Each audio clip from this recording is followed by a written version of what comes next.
ሰላም ጤና ይስጥልኝ የተወደዳችሁ ዩቲዩብ ቻናል ቤተሰቦች እንዴት ናችሁ? ሰሞኑን ላይቭ አልገባሁኝም፣ ምክንያቱም ደግሞ ትንሽ እረፍት ያስፈልጋል።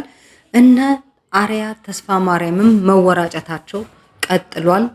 በጋዜጠኛ ገነነ ግድያ ብለው በጊዜ ቀጠሮ የከፈቱት መዝገብ ማስረጃ ባለ ማሟላቱ ተዘግቷል። ይህን ተከትሎ አርያ ተስፋ ማርያም እያበደ ይገኛል። ፍርድ ቤቱንም ሆነ ፖሊስን በሙስና ነው መዝገቡን የዘጉት በማለት እየከሰሰ ይገኛል። ማን ላይ ቆመሽ ማንን ታሚያለሽ ነው ነገሩ። መከላከያ በሰጠ መኪና መንግስት በሰጠ ቤት ውስጥ እየኖርክ ማንን ነው በጉቦ ይሰራል ብለህ የምትናገረው? እስከዛሬ አንተ አውርተ እውነት የሆኑ ነገሮች ምን አለ? ምንም እኮ የለም። አንተ አውርተ እውነት የሆኑ ነገሮች የሉ። እውነት ለመናገር ማለት ነው የለም። ወላ አንድ ነገር የለም። እስቲ ከንግግሮች ቢያንስ ለዛሬ እንደው አንድ ሁለቱን እኔና ፈታ እንበል። እንግዲህ የደብረጽዮን መሞት እንዳይታወቅባቸው እንደዚህ የፈለጉ ገባ የጀነራሎች አንገታቸውን እየቆረጡ ምናምን ይወስዳሉና የተለመደ ተግባር ነው። አዎ የሱንም አንገት እንደዚሁ በመውሰድ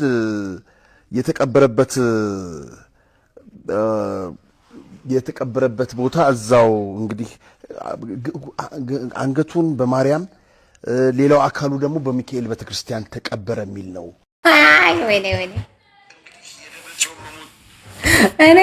እኔ የሚገርመኝ የውላችሁ ተልኮለት የሚያወራውን ውሸት ተልኮለት እንደሆነ ለማስመሰል እያለ የሚያነበው ነገርስ አልተለከለትም እኮ የራሱ የፈጠራ ታሪክ ነው። ማርያምን አልተልኮለት አይደለም። ምን እያጨስት ነበረ ግን የምታወራው? እውነት አርያ ደብረጽዮን በአካል ሲመጣ ግን ምን ተሰማ? ደጺ ሲከች ሲል ምንድነው የተሰማ? እስቲ እሱን ማወቅ እንፈልጋለን። ንገረን፣ አደራ ንገረን፣ ማወቅ እንፈልጋለን።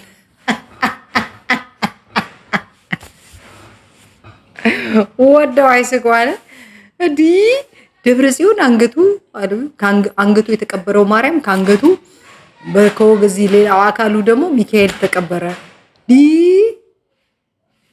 እኔ የምለው ግን እንደዚህ አይነት ቀደዳ የለመድክ ሰው ነህ አንተ። አሁን መዝገቡ የተዘጋው በጉቦ ነው ብለህ የምታወራው የእውነት ማፈሪያ ነህ። የእውነት ማፈሪያ አንተ አፋለ ለመሆኑ እንዲህ አይነት ነገር እያወራ ሽሬና እንደ ስላሴ አንገቱና ከታች ያለው አካሉ የተለያየ ቦታ ተቀበረ ብለህ ደብረጽዮን ሲመጣ እኔ ላንተ እችን ያከልኩት ማርያም ጣቴን አከልኩ። የእውነት አርሽ ማርያም ጣቴን ያከልኩልህ። መከላከያ የሰጠህን መኪና እየነዳ መንግስት በሰጠ ቤት ውስጥ እየኖርክ መንግስትን በዚህ ደረጃ በሙስና ነው የምትለው? እስቲ ምኑ ነው ሙስና? የተዘጋው ፋይሉ ምንድነው? ምኑ ነው ሙስናው? አንደኛ መዝገቡ የተከፈተው በአግባቡ አይደለም። መጀመሪያም ማስረጃ ተገኝቶ ሳይሆን በአንተ እና በመሰሎች የዩቲዩብ ጩኸት ነው የተከፈተው። ከተከፈተ በኋላ ምንም አይነት ማስረጃ አላቀረባችሁም። ችሎቱን ጠየቃችሁ፣ አስክሬን ምርመራ ተፈቀደ። ያንን አስክሬን ምርመራ 1 ወር ከ25 ቀን ምናምን ፈቃዱን ይዛችሁ በጎን ትመጣላችሁ። ለህዝብ አስክሬን ልናስመረምር ነው 65,000 ብር ከፍለናል ትላላችሁ። ታዲያ ለምን አስክሬኑ አልተመረመረም? ለምን አላስመረመራችሁ? ፍርድ ቤቱ እኮ ሌላ አዲስ ማስረጃ ስላጣ ነው የዘጋው። አዲስ ማስረጃ አጣ፣ ምንም አላቀረባችሁ። ለዚህ ነው የዘጋው። አንተ ፍርድ ቤትን የምትናገርበት አንደበት አለ ወይ? የእውነቴን ነው ማለት አፍ አለ ወይ? ምን ማስረጃ አመጣ? ኢቭን እዚሁ ዩቲዩብ ላይ ያታለልከውን ህዝብ ይቅርታ እንኳን ለመጠየቅ አላሰብክም።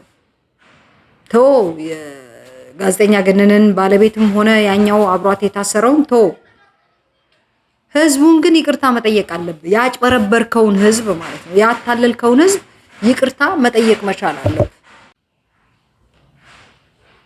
ይቅርታ መጠየቅ አለብህ። ለማንኛውም አነጋገር ልመድ። ዝም ብለህ መቀደድ ምንም አይጠቅም። በህዋት ጊዜ ያወራሃቸው የተናገርካቸው ነገሮች ሁሉ ወደ ኋላ ተመልሰው ማለት የሚሰማቸው ሰው ቢኖር እጅግ የሚሰቀጥጡ ናቸው። ውሸት ስታወራ ደግሞ አታፍረም። አፍንጫህን እንደ ህፃን ልጅ እየጎረጎርክ ልክ ሜሴጅ እንደተላከልህ ከዛ እንደምታነብ የምታስመስለውስ ነገር ማለት ነው። ልክ የሆነ ሰው ልኮልህ ማንም አላከልህ።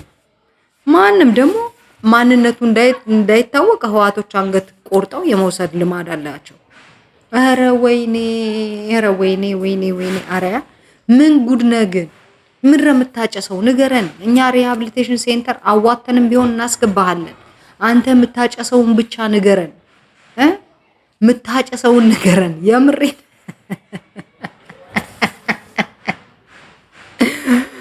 ወደ ቀጣዩ ቪዲዮ እንሂድ። ደግሞ ግን አራያ እኔ አሁን ማንሳት የምፈልገው ጥያቄ በዛ ወቅት እነኚህን መረጃ አንተ ስታገኝ ስትጽፍ መረጃዎቹ ትክክል ሆኖ ስለመረጋገጣቸው ምን ማስረጃ አለ? አንድ ሁለተኛ ነገር መረጃዎቹን የሚሰጡህ እነማን ነበሩ? በጣም ጥሩ። እንግዲህ መረጃዎቹ ትክክለኛ ነበሩ። መረጃዎቹን የሚሰጥህ ማን ነው የሚለው እንግዲህ በ1995 ዓመተ ምህረት ጀምሮ እኔም መከታተል ሲጀመር እና የአየር መንገድ የጸጥታ የደህንነት ሹም የነበረው በአየር መንገድ ውስጥ ኃይሌ የሚባል እና በ6 ወር ካስጨነቀኝ በኋላ ለወልደስላሴ የአገር ውስጥ ደህንነት ኃላፊው እሱ ጋር መስከረም ነበር። ወልደስላሴ የአገር ውስጥ ደህንነት ኃላፊ ነበር 1996 እና እሱ ቢሮ ተጠርቼ ምንድነው ያለኝ ለ2 ሰዓት አነጋገረኝ። ልክ መጀመሪያ ኃይሌ 6 ወር እንዳስጨነቀኝ ማለት ነው። መረጃ የሚሰጡ ሰዎች እነማን ናቸው? የመረጃ ምንጮችን ንገረንና ገንዘብ ሰጥተን ከሀገር ትወጣለህ ነበር። 1 ሚሊዮን ሁሉ እንሰጣለን አለኝ። ወልደስላሴ አስፈራራኝ። ያ እንደማይሆን ነገርኩት። አቋሜን በ15 ቀን ውስጥ ይሄንን አቋምህን ካላሳወከን እንገላለን አለኝ። እንግዲህ በ15 ዓመትም አቋሜ አይቀየርም አልኩት። መስከረም 20 ረቡዕ ቀን ከምሽቱ 3 ሰዓት ወደ ቤቴ ስገባ 7 የፌደራል ፖሊስ በጣም ረጃጅሞች ናቸው። መንገድ ዘግተው ጠበቁኝ። ጨለማ ነው። እየተዚሁ አዲስ አበባ ማለት ነው። አዲስ አበባ ቤላ አዎ። እና 6 ሜትር ድልድይ በጣም ፈጣን የሆነ እርምጃ አናቴን 5 ቦታ በብረቱ ቀጠቀጡኝ። 3 ጥርስ የረገፈ ታፋ የተሰነጠቀ። ከዛ በኋላ በጣም ፈጣን ነበር እርምጃውና ህልም ይመስለኝ ነበርና ድልድይ ውስጥ ለውኝ ሄዱ። ምናልባት ሞታል ብሎ አው በትግርኛና በአማርኛ እንደሰመመን ይሰማኝ ነበርና ድንጋዩ ላይ ወድቅ ያለው በቃ መንቀሳቀስ አልችልም እና ደሜ ይፈሳል። በትግርኛና በአማርኛ ሲያወሩ ሰማዋቸው። ያዩኝ መብራት እንትን አብርተው ሞቷል ሞይቱ እዩ ምናምንና በጣም ቆሻሻ ውሃ ነበር። ከድንጋዩ ተገልብጬ እንትን ሳደርግ ለመቆም ውሃው በጣም ቆሻሻ ነው። እዚህ ድረስ ነበር ውሃው ይነከረኝና በቃ እዛው ተኛሁ ለተወሰነ ሰዓት። መሬት ለመሬት እየተንፏቀቅኩኝ ከ1 ሰዓት በኋላ ሁሉ ደሜ እንግዲህ እግዚአብሔር ስላልቆረጣት ያችን ቀን እየተንፏቀቅኩኝ እዛው አካባቢ ያሉ ሰዎች ጋር ደረስኩኝ። አሁን በህይወት የሌለ ለይኩን የሚባል ልጅ እና እነሱ ወላጆን እናትየዋ ሲያዩኝ ደነገጡ። ከዛ በኋላ ምን እንደሆነ አላስታውስም። እኔ የምለው አርሽ ያራዳ ልጅ እንዴት ነው ከዛ ድልድይ ውስጥ የወጣኸው? ሲጀመር ማለት 6 ሜትር ነው። ታፋ ተሰንጥቋል። እንዴ 1 ሰዓት በላይ ደምህ ፈሷል። 5 ቦታ ተደብድበሃል። እንዴት ብለህ ወጣህ? ሲጀመር እንዴት ብለህ ከዛ ድልድይ ውስጥ ወጥተክ ወደምትላቸው ሰዎች ቤት ሄድክ? እንዴ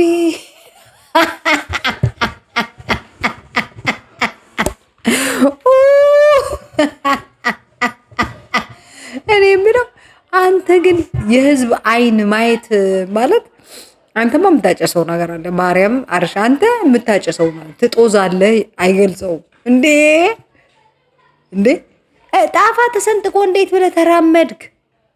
5 ቦታ ተከትክተ ደም ሁሉ ፈሶ ከ1 ሰዓት በላይ ድልድይ ውስጥ ቆይተ እንዴት ብለህ ተራምደህ ሄድክ? እንዴት ብለህ ተራመድክ? እንዴት ብለህ ሄድክ?